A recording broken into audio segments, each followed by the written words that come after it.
بلکہ ہر قسم کی روحانی بربادی ان کے ہوتے ہوئے ہوئی. ان کی درباروں سے نکل کے ہر قسم کی روحانی بربادی، دلوں کی بربادی ملی. حکماء اور فلاسفر جنہوں نے بارہا اپنی عقل سے نظام عالم کے نقشے بدل دیے ہیں، لیکن عجائبات عالم میں تو یہ بہت حیرت انگیز نظریے پیش کر پائے، بہت ترقی کی، لیکن انسانیت کے نظام ہدایت کا کوئی عملی نقشہ ان سے نہ ابھر سکا، کیونکہ ان کی بلند خیالیوں کے پیچھے حسن عمل کا کوئی نمونہ موجود نہیں تھا. آج کے پڑھے لکھے دور کے لوگ یہ آئین ساز مجلسیں بنا رہے ہیں، جن پر کبھی قانون سازی ہوتی ہے اور کبھی آج ایک قانون بنتا ہے، ایک آئین بنتا ہے، کل وہ مٹ جاتا ہے. یہ سب کچھ انسانوں کی خاطر نہیں بلکہ حکومتوں کی خاطر ہوتا رہا. ہم نے انسانی طبقوں میں بحیثیت انسان جہاں جہاں سے انسانوں کے سدھار کی، بھلائی کی توقع تھی، ہر جگہ سے جائزہ لے لیا، مگر غور سے دیکھنے پر ایسا لگا کہ جہاں کہیں بھی نیکی کی روشنی اور چھائی، یا جہاں کہیں بھی نیکی نے غلبہ پایا یا نور ملا، جہاں کہیں بھی خلوص اور دل کی صفائی کا اجالا ہے، وہ ان بزرگوں کی تعلیم سے ہے، وہ ان کی ہدایت کا نتیجہ ہے جنہیں ہم انبیاء کہتے ہیں، جنہیں ہم رسولوں کے نام سے جانتے ہیں، انبیاء کے نام سے جانتے ہیں. پہاڑ ہوں، غار ہوں، جنگلوں کے جھنڈ ہوں، شہروں کی آبادیاں ہوں، غرض جہاں بھی رحم، انصاف، غریبوں کی مدد، یتیموں کی پرورش، نیکیوں کا سراغ ملتا ہے، وہ اس انبیاء کی جماعت کے طفیل، اس انبیاء کے کسی نہ کسی فرد کی وجہ سے ہمارے سامنے آتا ہے، اور ان کی باتوں کا، ان کی ہدایتوں کا اثر ہوتا ہے. قرآن مجید میں ہے اِن مِّن أُمَّةٍ إِلَّا خَلَا فِيهَا نَذِيرٌ، ہم نے کوئی امت ایسی نہیں چھوڑی جس میں کوئی ڈرانے والا، جس میں کوئی دھمکانے والا نہ گزرا ہو. اور ایک اور جگہ سورہ رعد میں اللہ تعالیٰ فرماتے ہیں وَلِكُلِّ قَوْمٍ هَادٍ، ہم نے ہر قوم کے لیے ایک رہنما بھیجا ہے. آج ہر قوم اور ہر ملک میں ان انبیاء ہی کی برکتوں کی وجہ سے اجالا نظر آتا ہے. یہ وہ طبقہ ہے جنہوں نے بادشاہوں کی طرح جسموں پر نہیں بلکہ دلوں پر حکومت کی ہے. وہ گو خیالی شاعر نہیں ہیں، لیکن ان کی شیریں بیانیاں اور اب تک انسانوں کے، اور ان کی باتیں اب تک انسانوں کے ذہنوں پر، دلوں پر نقش ہیں. وہ گو ظاہری طور پر قانون ساز اور مجلسوں کے سینیٹرز نہیں ہیں، لیکن صدیاں گزر جانے کے بعد بھی ان کا قانون چلتا ہے. ان کا قانون حکومتوں پر، عدالتوں پر، دلوں پر حکومت کر رہا ہے. ناظرین کرام، یہاں مذہب اور اعتقاد کا سوال ہی پیدا نہیں ہوتا بلکہ عملی تاریخ کا سوال ہے. آیا یہ سچ ہے بھی کہ نہیں؟ پاٹلی پتر کے راجہ اشوکا کے احکام صرف پتھر کی لاٹوں پر کندہ ہیں، مگر بدھ کا حکم دل کی تختیوں پر نقش ہے. اجین، دلی اور کنوج کے راجہ کے احکامات مٹ چکے ہیں، لیکن منوجی کا دھرم شاستر آج بھی نافذ اور جاری ہے. بابل کے بادشاہ حمورابی کے قانون مدت ہوئی مٹ گئے، لیکن حضرت ابراہیم کی تعلیم آج بھی موجود ہے. فرعون کا نعرہ انا ربکم الاعلی کب کا ختم ہو گیا، بلکہ دریا برد ہو گیا، لیکن حضرت موسیٰ کا اعجاز آج بھی ہمارے دلوں پر موجود ہے.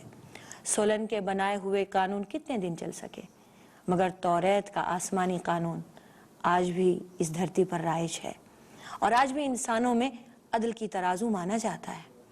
وہ رومن لا جس کے حضرت عیسیٰ ٹارگٹ بنے، جنہوں نے حضرت عیسیٰ کو عدالت میں گنہگار ٹھہرایا، صدیاں گزر گئیں، بھولا بسرا ہو گیا، مگر حضرت عیسیٰ کی تعلیمات آج بھی موجود ہیں.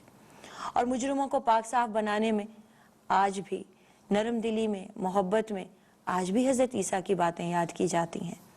ایران کے کسریٰ، روم کے کیسر، ابو جہل کا ابا حکم ہونا، قانون کا بادشاہ اپنے آپ کو سمجھنا، عقل مندی کا اپنے آپ کو باپ کہلانا سمجھنا، یہ سب حکومتیں مٹ گئیں، یہ سارے قانون مٹ گئے.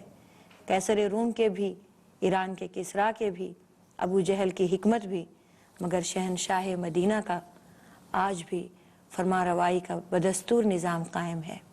دنیا کی عملی تاریخ میں یہ یقین پیدا ہونا لازمی ہے کہ بنی نو انسان کی حقیقی بھلائی، اعمال کی نیکی، اخلاق کی بہتری، دلوں کی صفائی اور انسانی قوا میں اعتدال کے لیے میانہ روی پیدا کرنے کی کامیاب کوشش کرنے کے لیے اگر کسی طبقہ نے کوئی خدمت انجام دی ہے تو وہ انبیاء ہیں۔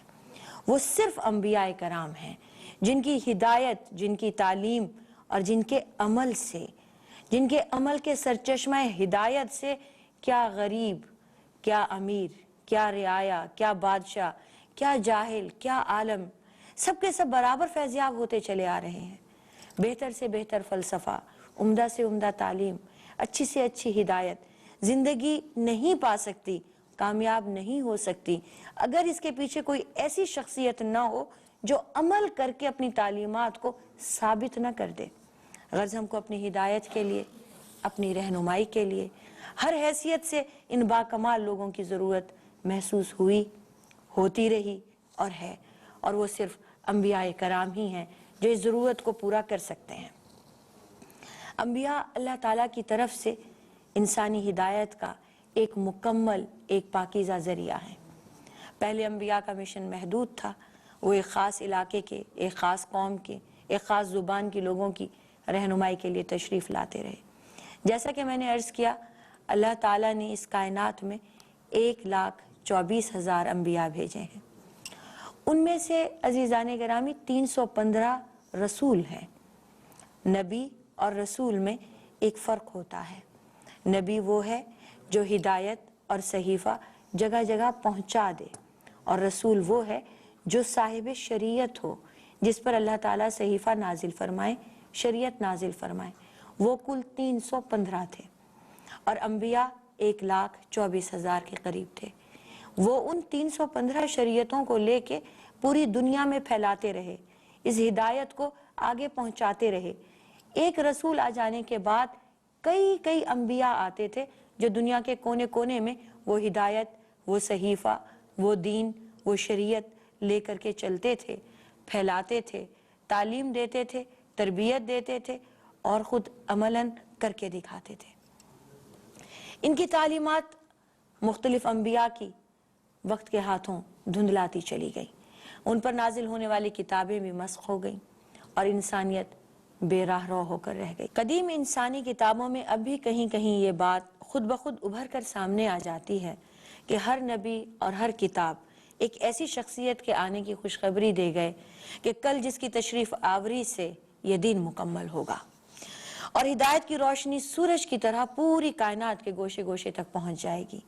آخر انتظار کی طویل گھڑیاں ختم ہوئیں اور نبی محمد صلی اللہ علیہ وآلہ وسلم تشریف لائے۔ ان کا نور ہدایت ایک ایسا روشن آفتاب بن کر اس دھرتی پر ابھرا جس سے کائنات کی تاریکی اجالا طلب کرنے لگی اور قیامت تک طلب کرتی رہے گی۔ دنیا کی محفلوں کے دیے سارے بجھ گئے، روشن جب ان کے بزم کی قندیل ہو گئی۔ عزیزان گرامی، حضور اکرم صلی اللہ علیہ وآلہ وسلم کی زندگی قرآن کی آیات میں ڈھلی ہوئی تھی۔ آپ صلی اللہ علیہ وآلہ وسلم کا اخلاق قرآن مجید تھا۔ گویا قرآن مجید نے حضور اکرم صلی اللہ علیہ وآلہ وسلم کے طرز عمل کو ایک کامل نمونہ بنا دیا تھا۔ حضرت عائشہ سے پوچھا گیا کہ آپ صلی اللہ علیہ وآلہ وسلم کے اخلاق کے بارے میں کچھ بتائیے، تو انہوں نے جواب میں یہ ایک جملہ کہا، کیا تم نے قرآن نہیں پڑھا؟ کانا خلقہ قرآن، ان کا اخلاق قرآن مجید تھا۔ ہمارا ایمان اس وقت تک مکمل نہیں ہوتا جب تک کہ ہمارے دل میں اپنے مال سے، اپنی جان سے، اپنی اولاد سے، اپنے ماں باپ سے اور دنیا کے ہر رشتے سے زیادہ آپ صلی اللہ علیہ وآلہ وسلم کی محبت پیدا نہ ہو جائے۔ ناظرین کرام، ہم میں سے ہر شخص یہ اندازہ خود لگا سکتا ہے کہ وہ کتنا مومن ہے، اس کے دل میں کتنا ایمان ہے، کیونکہ ایمان کا یہ ٹیمپریچر چیک کرنا آپ صلی اللہ علیہ وسلم نے خود ہی سکھا دیا۔ ایک مرتبہ حضرت عمر آئے، کہنے لگے یا رسول اللہ، میں دنیا میں ہر ایک سے زیادہ آپ سے محبت کرتا ہوں، اپنے ماں باپ سے بھی زیادہ، اپنی اولاد سے بھی زیادہ، ہاں مگر اپنی جان سے کم، تو کیا میرا ایمان مکمل نہیں؟ آپ نے فرمایا نہیں۔ عمر، ایمان اس وقت مکمل ہوگا ایمان کی تکمیل تب ہوگی جب اپنی جان سے بھی بڑھ کر مجھ سے محبت کی جائے۔ تو حضرت عمر نے قسم کھاتے ہوئے کہا یا رسول اللہ آج کے بعد عمر کو اپنی جان سے زیادہ پیارے آپ لگیں گے اور انشاءاللہ میرا ایمان مکمل ہو جائے گا۔ عزیزان گرامی، ہمارے تو ایمان کی شرط رسول اکرم صلی اللہ علیہ وآلہ وسلم سے پیار کرنا ہے، محبت کرنا ہے۔ ہم تو تب تک مومن ہی نہیں ہو سکتے، ہمارا ایمان گھاٹے میں ہو جاتا ہے، کم ہو جاتا ہے۔ یہ تو ہو سکتا ہے کہ ہم اپنے ایمان کو پختہ کرنے کے لیے آپ صلی اللہ علیہ وآلہ وسلم سے محبت کریں، لیکن یہاں محبت کے معنی بھی میں تھوڑے سے بتاتی چلوں۔ محبت یہ نہیں ہے کہ ہم منہ سے کہتے رہیں کہ یا رسول اللہ ہمیں آپ سے محبت ہے۔ یہ تو آج اس دنیا میں بھی معمولی رشتوں میں دیکھ لیجئے، جو آج بنتے ہیں کل ٹوٹ بھی سکتے ہیں۔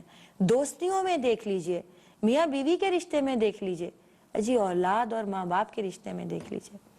اگر اولاد آپ کو یہ کہتی رہے کہ وہ آپ سے بہت پیار کرتی ہے اور آپ کی نافرمانی بھی ساتھ میں کرتی رہے، تو آپ کو وہ منافق لگے گی، جھوٹی لگے گی، نافرمان لگے گی۔ ان کی زبان سے کہنے سے آپ کو ان کی محبت پر یقین نہیں آئے گا۔ بالکل ویسے ہی جو ایک معمولی رشتوں میں ہم جانچ لیتے ہیں، اسی طرح رسول اکرم صلی اللہ علیہ وآلہ وسلم کی محبت جانچنا بھی اپنے اندر خود ہی پارا ڈال کے ہم اندازہ لگا سکتے ہیں کہ کتنا ٹیمپریچر ہے، کتنی محبت ہے، کتنا ایمان ہے۔ محبت کا سب سے پہلا نقطہ ادب ہے، اور ادب، احترام، اطاعت، یہ محبت ہے۔ محبت میں آپ ایسے ڈوب جائیے، محبت میں آپ ایسے سرشار ہو جائیے کہ جرت ہی نہ ہو، ہمت ہی نہ ہو یہ سوچنے کی کہ رسول اکرم صلی اللہ علیہ وآلہ وسلم نے یہ کہا ہے، یہ حکم دیا ہے، اور میں جان پر کھیل کر بھی اس پر عمل نہ کروں۔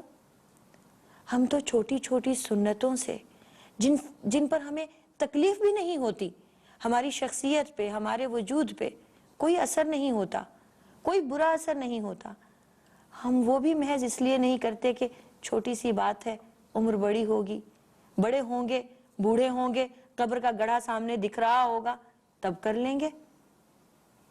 عزیزان گرامی، یہ محبت نہیں ہے، یہ دھوکہ دہی ہے، اور ایمان ہم اپنا یہیں سے آزما سکتے ہیں۔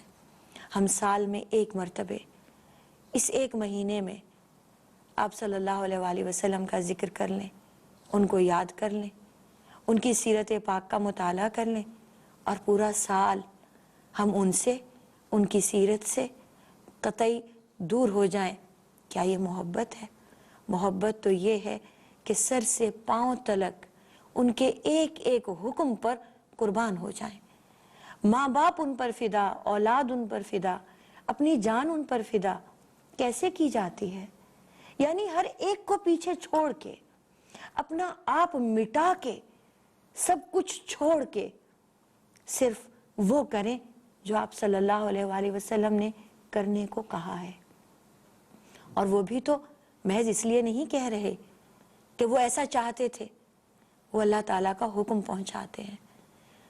وَمَا يَنْتِقُ عَنِ الْهَوَىٰ إِنْ هُوَ إِلَّا وَحْيٌ يُوحَىٰ۔ وہ اپنی مرضی سے، اپنی خواہش سے جو چاہے بول نہیں دیتے ہیں، ان کو جو وحی کیا جاتا ہے وہ محض اتنا ہی کہتے ہیں۔ یہ اللہ تعالیٰ خود گواہی دے رہے ہیں، اور اللہ تعالیٰ نے قرآن مجید میں یہی کہا ہے کہ اگر تم رسول اکرم صلی اللہ علیہ وآلہ وسلم کی اتباع کرو گے تو در حقیقت اللہ ہی کی اطاعت ہوگی، اور یہ اطاعت، یہ اتباع، یہ اصل میں محبت ہے، اور یہ عملاً ثابت ہوتی ہے۔ یہ زبان سے چند اشعار کہنا، یا زبان سے چند الفاظ کہنا، یا کچھ خاص موقعوں پر، خاص دنوں میں ہی محبت کا اظہار کر دینا عاشق رسول ہونے کی علامت نہیں۔ ہم فدائی، ہم عاشق، ہم سچے مومن تب بنیں گے جب آپ صلی اللہ علیہ وآلہ وسلم ہماری زندگیوں میں، ہمارے دلوں میں، ہمارے گھروں میں، ہمارے دماغوں میں، ہمارے جسموں میں، ہر جگہ پہ محسوس کیے جائیں گے۔ ان کے احکامات کو ہم اپنے اندر سمو لیں گے اور کر کے دکھائیں گے۔ یہ محبت ہے، اور اصحاب نے یہ محبت ایسے ہی کی تھی اور کر کے دکھا دی تھی. ان کی ایک ایک سنت پر عمل ایسے کیا کہ جیسے وہ ان کا حکم ہو. بعض چیزوں کی ضرورت بھی نہیں تھی، جیسے کہ آپ صلی اللہ علیہ وآلہ وسلم ایک مرتبہ چلتے چلتے ایک درخت کی ٹہنی جھکی ہوئی تھی، آپ نے اسے اپنے سر سے اونچا اٹھایا، سر نیچا کیا اور گزر گئے. باقی تمام اصحاب، ان میں سے کچھ تو لمبے قد کے تھے، وہ تو ایسا کرتے تو بنتا تھا، لیکن حضرت علی چھوٹے قد کے تھے اور ان میں بچے لوگ بھی تھے. ان سب نے بھی وہی کا وہی کیا، ٹہنی اونچی اٹھائی، سر نیچا جھکایا، تب چلے، صرف سنت پر عمل کرنے کے لیے، صرف آپ کی اتباع کرنے کے لیے. ہماری تاریخ ایسی بے شمار مثالوں سے بھری پڑی ہے کہ صحابہ کرام نے حضور کے قدموں پر جان قربان کر کے اور اپنا سب کچھ لٹا کے اپنی محبت کو ثابت کیا. اس کو سب سے بڑی سعادت سمجھا. آج مسلمان پھر سے محروم ہیں. آج نہ ہمارے سجدوں میں کشش ہے، نہ ہماری دعاؤں میں اثر ہے. بے یقینی اور بے کسی کے اس عالم میں اب صرف ضرورت اس بات کی ہے کہ ہم پھر سے اپنے دل میں اس محبوب خدا کی محبت کو پیدا کریں. آپ صلی اللہ علیہ وآلہ وسلم کے ارشادات کو اپنی زندگی کا سہارا بنائیں، کیونکہ آپ صلی اللہ علیہ وآلہ وسلم کی سیرت بصیرت کو بصارت اور آپ کا ذکر زبان کو حسن عطا کرتا ہے. آپ صلی اللہ علیہ وآلہ وسلم کی اتباع نجات کا واحد ذریعہ ہے اور کامیابی کی ایک اکلوتی دلیل ہے.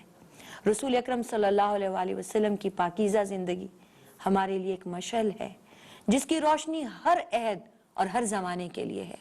اس روشنی سے تاریکیاں اجالوں میں بدل سکتی ہیں. آپ صلی اللہ علیہ وآلہ وسلم محمد بھی ہیں، احمد بھی ہیں، تعریف کیے گئے بھی ہیں اور تعریف کرنے والے بھی ہیں. گویا آپ وہ عظیم الشان انسان ہیں جس سے زیادہ کبھی کسی کی تعریف نہیں کی گئی.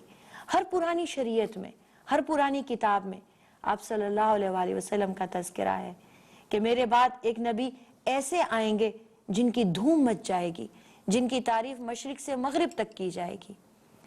عزیزان گرامی، آئیے مل کر دعا کرتے ہیں کہ اللہ تعالی ہمیں رسول اکرم صلی اللہ علیہ وآلہ وسلم کے احکامات پر، ان کی محبت میں سرشار ہونے کی توفیق عطا فرمائے، ان کے احکامات پر عمل کی توفیق عطا فرمائے اور سچا عاشق رسول بننے کی توفیق عطا فرمائے کہ یہی ہماری نجات ہے، یہی ہماری کامیابی ہے. وآخر الدعوانا ان الحمدللہ رب العالمین. نحمدہ ونصلی علی رسولہ الکریم. بسم اللہ الرحمن الرحیم. عزیزان گرامی، السلام علیکم ورحمۃ اللہ وبرکاتہ. ہمارا آج کا موضوع حضور اکرم صلی اللہ علیہ وآلہ وسلم بحیثیت ایک پیغمبر کے ہیں. آپ صلی اللہ علیہ وآلہ وسلم کو کچھ خصائص، کچھ اسپیشلٹیز اللہ تعالیٰ نے عطا فرمائیں جو پچھلے انبیاء کو عطا نہیں فرمائیں. ان کو ہم خصائص نبوی کے نام سے جانتے ہیں، یعنی ایسی خوبیاں، ایسی خاص نعمتیں، ایسی خاص عنایتیں جو اور کسی نبی کو بحیثیت نبی کے اور کسی رسول کو بحیثیت رسول کے عطا نہیں کی گئیں، وہ آپ کو خاص طور سے عطا کی گئیں. آج ہمارا بیان اس پر ہوگا. دوسرے انبیاء کے مقابلے میں جس قدر خصائص آپ صلی اللہ علیہ وآلہ وسلم کو عطا ہوئے ہیں، وہ متعدد حدیث میں خود آپ صلی اللہ علیہ وآلہ وسلم کی زبانی اس طرح سے ہیں. صحیحین میں حضرت جابر سے مروی ہے کہ آپ صلی اللہ علیہ وآلہ وسلم نے فرمایا، مجھے 5 چیزیں ایسی دی گئی ہیں جو مجھ سے پہلے کسی پیغمبر کو نہیں دی گئیں. مجھے روب اور دھاک کے ذریعے فتح اور نصرت عطا کی گئی ہے. میرے لیے تمام زمین سجدہ گاہ ہے. غنیمت کا مال میرے لیے حلال کیا گیا ہے اور مجھ سے پہلے کسی پیغمبر کے لیے حلال نہیں تھا. مجھے شفاعت کا مرتبہ عطا ہوا ہے. مجھ سے پہلے انبیاء خاص اپنی قوم کی طرف بھیجے جاتے تھے اور میں تمام دنیا کے لیے مبعوث کیا گیا ہوں. صحیح مسلم میں حضرت ابو ہریرہ نے یہی 5 صفات کے ساتھ ایک اور صفت بھی بتائی کہ آپ صلی اللہ علیہ وآلہ وسلم نے بتایا کہ مجھے 6 باتوں میں باقی تمام انبیاء سے زیادہ خصوصیات عطا کی گئی ہیں